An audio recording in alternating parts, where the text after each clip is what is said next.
El Poder Judicial del Estado de Baja California Sur evoluciona para ti. Estás sintonizando un programa de conexión ciudadana sobre temas jurídicos de interés social de una manera ágil y ligera. Buscando resolver dudas relacionadas con la impartición de justicia. Esto es Hablemos de Justicia. Comenzamos.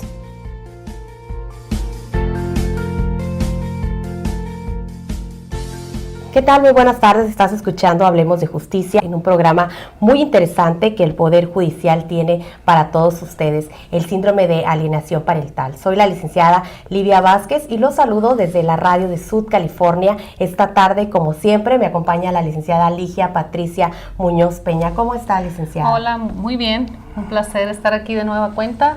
Muy buenas tardes, licenciada, muy buenas tardes a todos los radioescuchas que nos sintonizan por el 99.1 FM y también a través del 1050 de amplitud modulada. Hoy estaremos transmitiendo los siguientes 30 minutos, como ya lo decías, así es, estamos con un tema muy interesante que es el síndrome de alienación parental, y para hablarnos de ello nos encuentra presente como nuestro invitado especial, un honor, doctor, tenerlo aquí con nosotros. Se encuentra el doctor Miguel Ángel Soto Lamadrid. Él es doctor en Derecho Penal y Criminología, también en Derecho Internacional Público, en Derecho Civil, especialista en Derecho Familiar, es profesor y autor de diversos libros, entre ellos el de Síndrome de Alienación Parental. Muy buenas tardes. Queremos que nos comparta su vasta experiencia con nosotros. Bienvenido sea a nuestro programa. Muchas gracias por invitarnos, muy amables. Muchas gracias, doctor, y pues bienvenido. Doctor, para abordar el tema aparentemente nuevo, pero que no lo es, pero que está incorporando el sistema mexicano, familiarícenos con el concepto de qué es el síndrome de alienación parental. Mira, el concepto de alienación, que no lo acuñamos nosotros, sino en Estados Unidos, significa simplemente rechazo, alejamiento. También alejamiento de uno de los padres, también como un acto de venganza del otro y utilizando a los hijos como fórmula, como instrumento de esa venganza, ¿no? Y bueno, es muy antiguo. La verdad es que surge con la misma parentalidad. Desde el momento en que el varón se dio cuenta de que los hijos de la mujer eran suyos, él era el padre de sus hijos, porque por siglos no se enteró de que a través de la sexualidad se reproducían, también pretendió apoderarse de esos hijos y lo hizo por muchos siglos. Él, el único que ejercía la patria potestad sobre ellos, etcétera, la madre no. Pero hoy en el siglo XX, siglo XXI, que es cuando surgen esos conceptos ya modernos, descubrimos que el solo hecho de que el hijo tenga dos padres ya es sinónimo eventualmente de conflictos entre ellos. Al fin y al cabo, el hijo es percibido por los padres de manera distinta. Imagínense la madre que se embaraza, que dura 9 meses también gestándolo, que arriesga su vida al dar a luz al hijo también, y que lo ve como un producto de su propio cuerpo también. Es obvio que siente por él una pertenencia, y con toda razón. El padre ayudó un poco, por vía de la sexualidad, a producirlo, pero la impronta y el afecto por el hijo no se dan necesariamente a través del parto. Hay ilusión, compartimos el proceso, pero la verdad es que no lo sufrimos. La también. convivencia en todo caso. Entonces surge en un momento, los padres, los varones, amamos a nuestros hijos a raíz de verlos por razones ególatras: es hijo nuestro, lleva mi apellido, es mi sangre, etcétera, etcétera, pero por un acto de amor. La verdad es que sí, tenemos al niño en los brazos, si el niño nos toma un dedo, la mano, si nos dice papá y nos abraza, nos derretimos afectivamente y creamos un afecto por el hijo parecido al de la madre, sin las mismas razones. A ver si nos entendemos. La madre tiene todos los derechos que le da la maternidad. Y bueno, ambos aman a sus hijos. Pero en la familia hay rivalidades, y no es de mala fe, definitivamente se da porque hay una convivencia necesaria con el hijo durante el matrimonio o el concubinato, y de alguna manera hay pequeñas manifestaciones en búsqueda de un afecto más íntimo con el hijo. O sea, el padre los castiga, la madre les levanta el castigo, o viceversa, y hay pequeñas trampas dentro del matrimonio donde inconsciente veces los padres buscan el tener mayor aprobación de los hijos, ser el mejor padre respecto de ellos. Y esas son cosas que ocurren en las mejores familias y sin que haya conflicto. El problema está en los malos divorcios, en las separaciones cruentas, en los malos matrimonios donde hay enfrentamiento entre los cónyuges, donde se ha perdido el respeto, se ofenden, se injurian y se crea un sentimiento, un resentimiento más bien de odio, de rencor el uno por el otro. Y luego viene la realidad jurídica y social. Cuando se separan los hijos normalmente quedan al lado de la madre. Cuando se divorcian los padres, y las estadísticas no mienten, el 94% de los hijos quedan en manos de la madre, cualquiera que sea su edad, y el 6% en manos del padre, y son casos muy excepcionales, donde la causal de divorcio de otras épocas era grave para la madre, pero los padres no nos quedamos con los hijos, los jueces no nos entregan a los hijos, los entregan a la madre también, y eso puede producir, en el caso de un buen divorcio, porque se pueden hablar de buenos divorcios, en donde sí los hay, pocos, pero los hay, y efectivamente los pueblos latinos menos todavía, ¿sí? Pero con la civilidad podemos avanzar, es una cuestión de tiempo y de un poquito de información. Pero lo que sí es cierto es que ocurre, y ocurre muy seguido, que después del divorcio, las causas del divorcio queden marcadas en la madre, que se queda con los hijos y que sufre más los efectos del divorcio que el varón. Ustedes saben bien que el varón se puede volver a casar, chicas más jóvenes, etc. Claro, y en cambio la madre atada a sus hijos, hay una degradación económica normal por el divorcio, a veces tiene que salir a trabajar, se enfrenta con el rechazo social. Fíjate, las mujeres divorciadas no tienen las mismas amigas de antes, que eran parejas, ya es peligro para los maridos, en fin. Entonces, cuando se acumulan esa serie de resentimientos y la custodia natural de los hijos, la madre siente odio verdadero por el excónyuge, padre de sus hijos, se puede dar, no necesariamente darse, sino un proceso de rechazo, de alejamiento y de castigo, que significa simplemente hacer que los hijos también vayan alejándose del padre.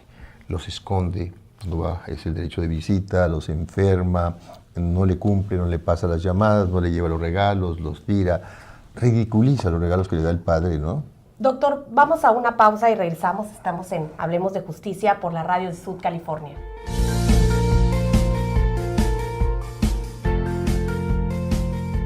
Ya regresamos en Hablemos de Justicia. Estamos con el doctor Miguel Ángel Soto de Madrid, que nos estaba hablando acerca de los conflictos que se dan en el tema de alienación parental. Sí, fíjate que eso ha existido siempre, la verdad, ¿eh? Quizás no lo hayamos detectado, no lo hayamos estudiado a fondo y no hemos buscado todavía soluciones. En eso estamos ahora en México. Pero como siempre, tardío, nos llega una información que venían de los Estados Unidos. Fíjate qué experiencia más interesante.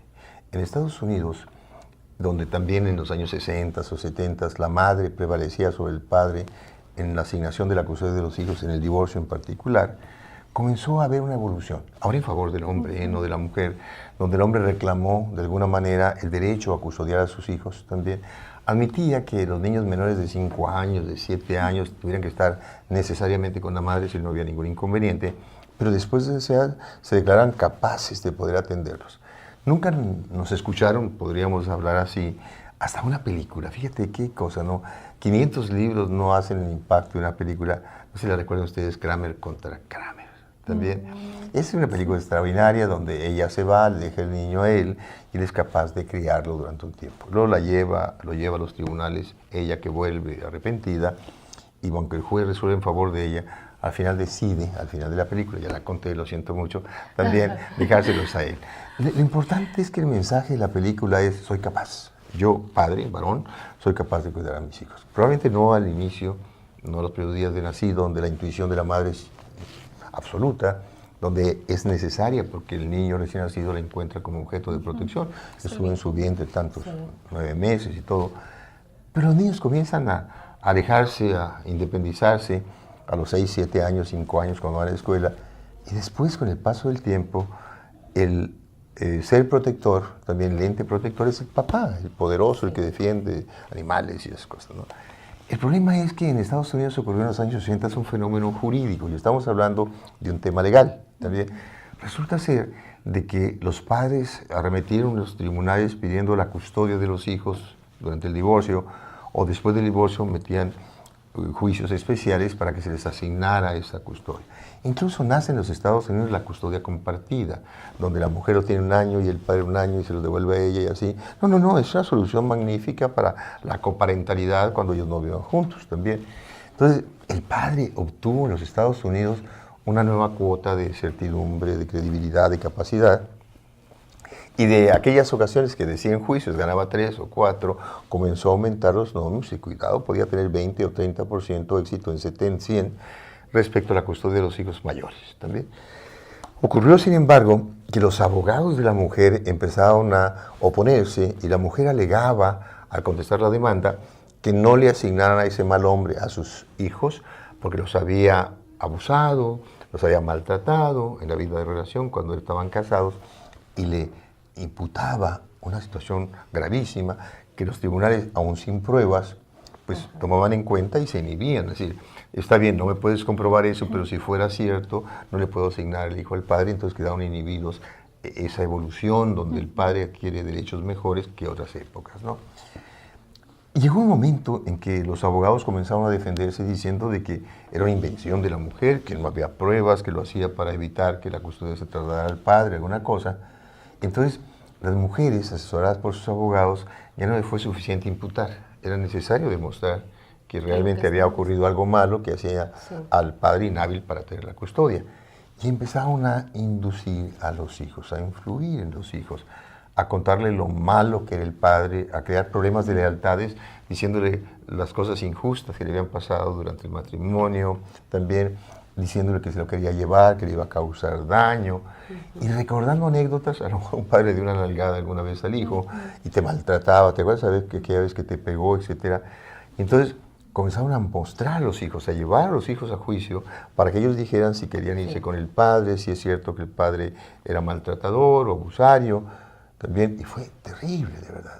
Sembran una semilla de coraje, claro, de odio. Y como esa evolución de los procesos en Estados Unidos sobre los juicios de custodia de los hijos, divorcios o posteriores al divorcio, evolucionó. Entonces, la barra de abogados de los Estados Unidos, fíjate qué interesante, ¿no? Pagó, ella con sus cuotas, una investigación que duró 12 años, en donde se hicieron seguimiento de todos esos juicios donde el padre estaba imputado de maltratos o abusos, para ver qué había pasado con esos juicios a nivel de pericia. Obviamente los psicólogos veían al niño, veían a la señora, veían al papá, analizaban la conducta anterior, ponían al hijo a jugar con el padre en algún lugar especial para ver cómo se comunicaban y luego concluían ante los jueces, más o menos objetivamente, ¿sí? ¿Y qué ocurrió? Es increíble. Después de 12 años de seguir los juicios, de hacer seguimiento de los juicios, a ver cómo terminaban, descubrieron que la imputación, de la madre principalmente, obviamente, el padre puede ser alienador, pero son pocos los padres que tienen en custodia a los hijos. La mayoría es la mujer, ¿no?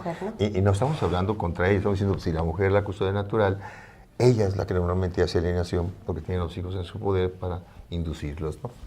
Y sorpresa de sorpresas, de 3 millones de asuntos, 2 millones terminaron en que era falsa la imputación de la madre, a pesar de la presencia de los hijos, hablando mal del padre, y 1 millón era cierto, con lo cual nos tiene que dar una idea de que sí es posible los maltratos infantiles por parte del padre, pero que es más probable 2-1 la mentira de una madre inducida para rechazar al padre. Vamos a una pausa y regresamos. Estamos en Hablemos de Justicia por la radio de Sud California. Ya regresamos en Hablamos de Justicia, estamos hablando del síndrome de alienación parental. Nos comentaba entonces que estaban 2-1. Bueno, la encuesta que hicieron en Estados Unidos demostró una cosa importante, que eventualmente no solamente el padre custodio, que normalmente la madre, puede mentir para alejar al otro, para rechazarlo, para no se acerque a sus hijos, para ser la madre exclusiva de sus hijos, 2 veces, 3 también, era una invención urdida, porque ella podía aconsejar a los hijos, crear problemas de lealtades, también hacer maligno al padre, interpretar hechos ocurridos en la vida de relación de familia como malos, etc.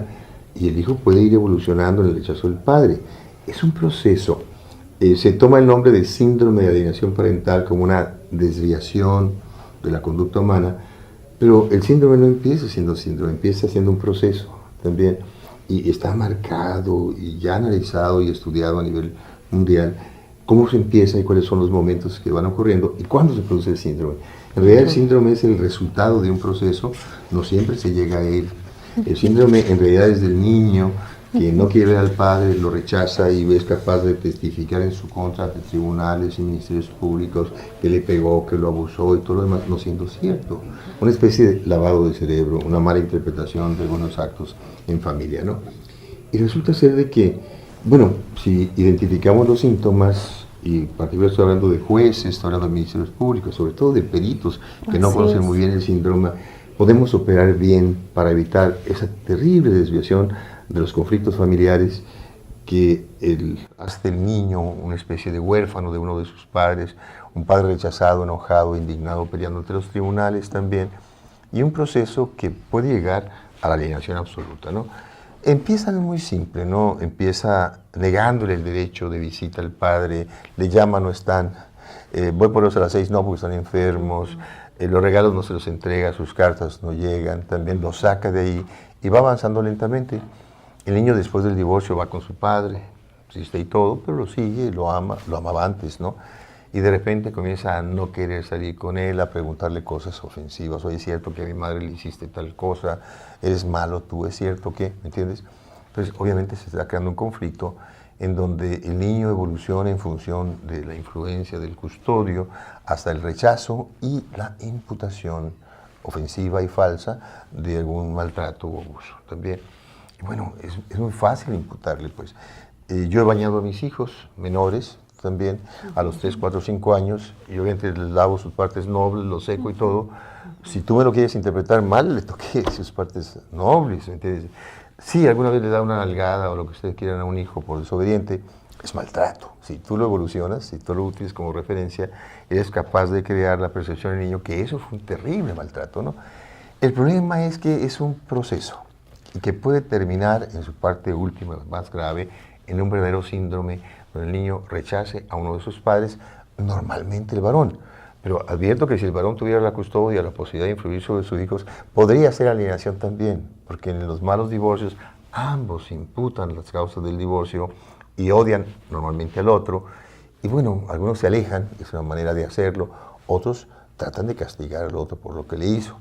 El problema es que las mujeres que quedan solas con sus hijos, cuando quieren castigar al hombre, no siempre ocurre, hay buenos divorcios que se llevan bien, platican, son padres respecto a los hijos. En realidad debe entenderse que los cónyuges se divorcian, pero nunca un padre se divorcia de su hijo, ¿me entiendes?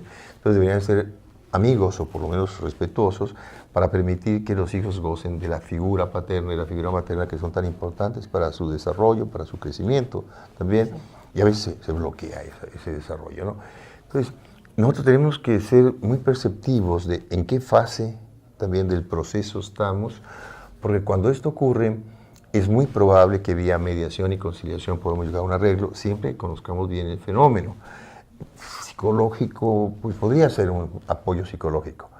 A veces los códigos son lo suficientemente listos, legisladores, para advertir a las familias lo que deben hacer. El Código de Familia de Sonora dice que cuando se produzca el divorcio, el juez le va a notificar personalmente la sentencia de divorcio a los dos en presencia, también personalmente. Les va a advertir que deben ser amigos, que deben respetarse y advertir que no pueden boicotear la figura del otro ni violentar sus derechos paternos porque se puede revertir la custodia.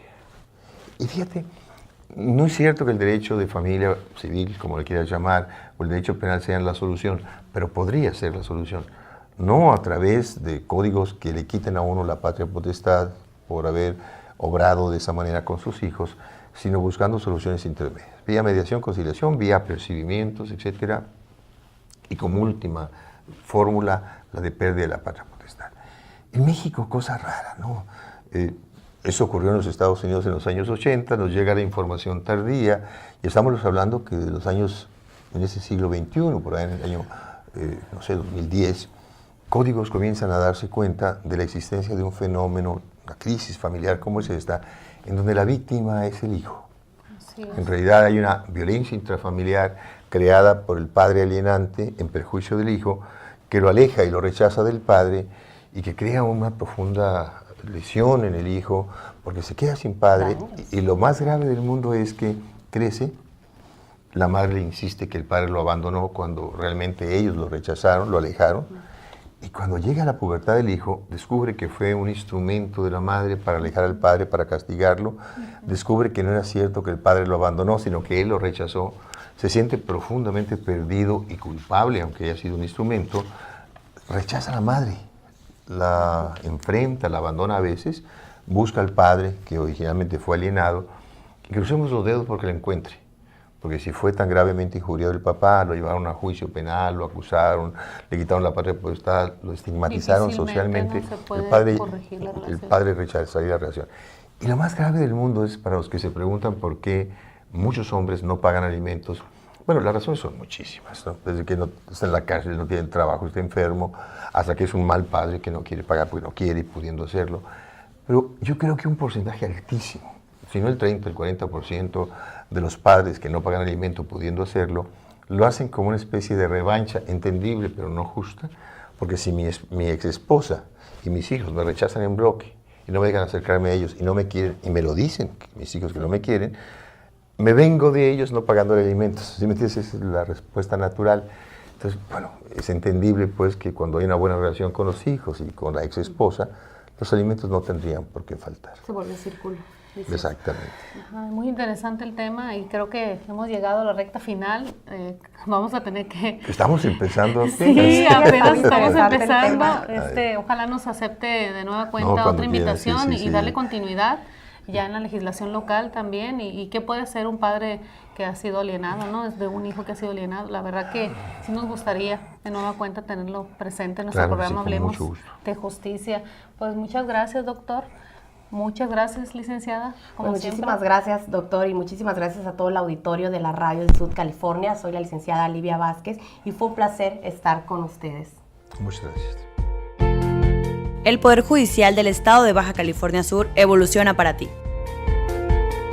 Estás sintonizando un programa de conexión ciudadana sobre temas jurídicos de interés social de una manera ágil y ligera.